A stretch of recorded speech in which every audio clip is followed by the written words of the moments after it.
Bagaimana caranya supaya kita itu disukai oleh uang ya, dan uang itu betah sama kita ya. Dan di sini saya akan ringkas ya, menurut hasil riset dan pengetahuan yang saya miliki ya. Jadi uang itu adalah energi ya, dan kita pun sebagai manusia merupakan energi ya. Jadi untuk supaya kita disukai oleh uang, energi kita harus selaras ya. Kalau misalkan tidak selaras, otomatis uang sangat sulit ya untuk kita dapatkan ya.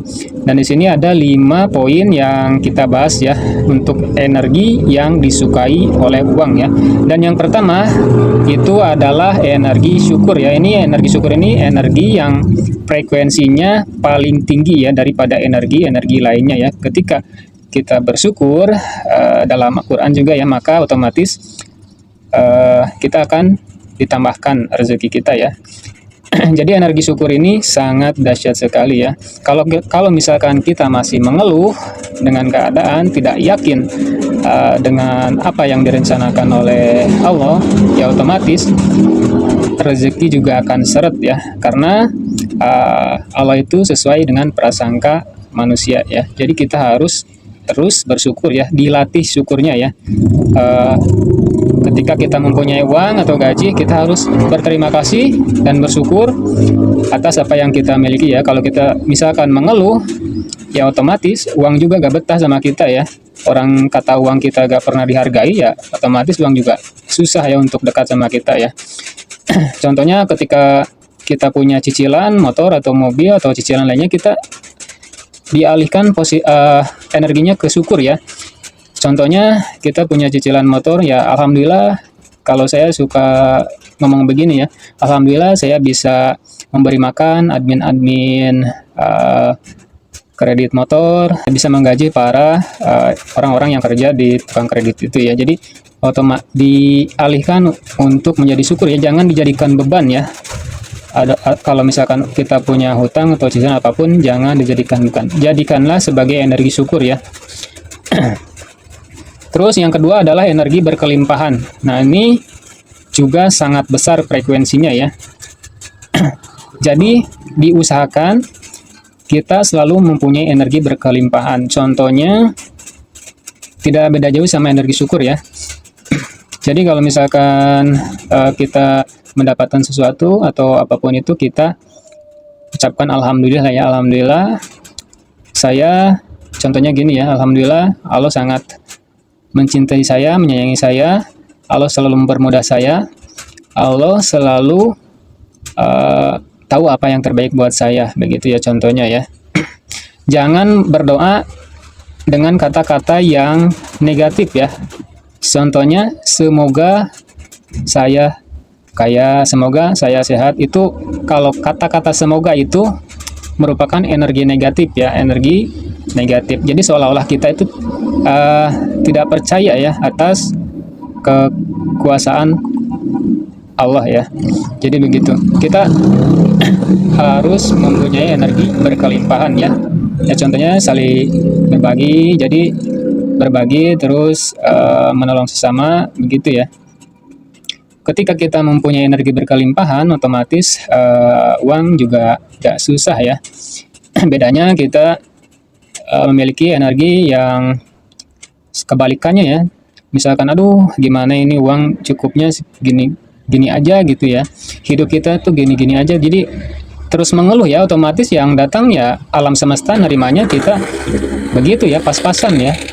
Nggak ada frekuensi yang dipancarkan ke alam semesta itu yang positif gitu. Jadi kita yang nerimanya ya itu-itu aja. Jadi untuk energi itu sangat berkaitan erat dengan timbal balik ya, antara energi yang kita pancarkan kepada alam semesta ya. Terus yang ketiga, energi yakin dan positif ya. Untuk energi yakin ini kita juga harus dilatih ya. Seringkali kita percaya sama Allah, kita yakin sama Allah, tapi dalam hati kecil kita tidak pernah yakin ya dengan Sang Maha Pemilik rezeki ya. Contohnya gini, kita ngedoa, ya Allah saya pengen punya rumah 1 miliar, ya Allah saya pengen beli mobil sport misalkan ya.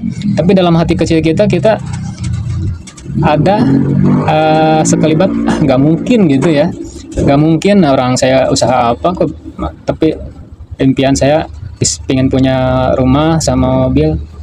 Nah, itu yang mengganjal kita ya. Kita harus full yakin 100% ya. Orang gimana ya? Dunia dan seisinya juga sangat mudah ya bagi Allah untuk diciptakan, apalagi hanya sebatas rumah, mobil, itu cuma hal yang sangat kecil ya bagi Allah ya. Kita yakin aja dan positif thinking sama Allah ya. Jangan kita terlalu bergantung sama manusia juga ya. Kalau kita terlalu bergantung sama manusia, kita, kalau saya sih sebutnya musyrik ya. Kita terlalu percaya pada manusia ya. Kadang kita selalu berpikir, aduh gimana ya kalau misalkan saya gak kerja di sini, saya gak bisa makan, saya gak bisa hidupin keluarga saya, dan lain sebagainya ya. Dan itu sangat-sangat tidak boleh keluar dari mulut kita ya, karena kita tidak yakin lagi kepada Allah yang memberikan rezeki ya. Dan yang keempat, energi bahagia ya. Ketika kita bahagia, insya Allah untuk hal-hal lainnya akan menarik ya, seperti uang dan peluang itu akan menarik ya, karena ini energi juga disukai sama uang ya.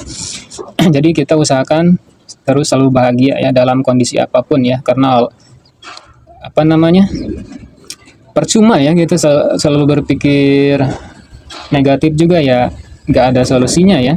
Jadi yang harus kita lakukan adalah melatih kita supaya selalu bahagia ya. Tanamkan dalam pikiran kita, aku harus bahagia, aku sangat bahagia, dan aku akan bahagia selamanya ya. Terus yang terakhir ya, untuk yang terakhir ini energi mengalir ya. Untuk energi mengalir ini, nah kita jangan terlalu mengekang apa yang kita miliki ya. Contohnya misalkan menggenggam apa yang dititipkan oleh Allah ya. Kalau misalkan kita punya rezeki lebih atau yang lainnya ya, ada di situ ada hak sebagian orang fakir miskin ya, yang harus kita bantu ya.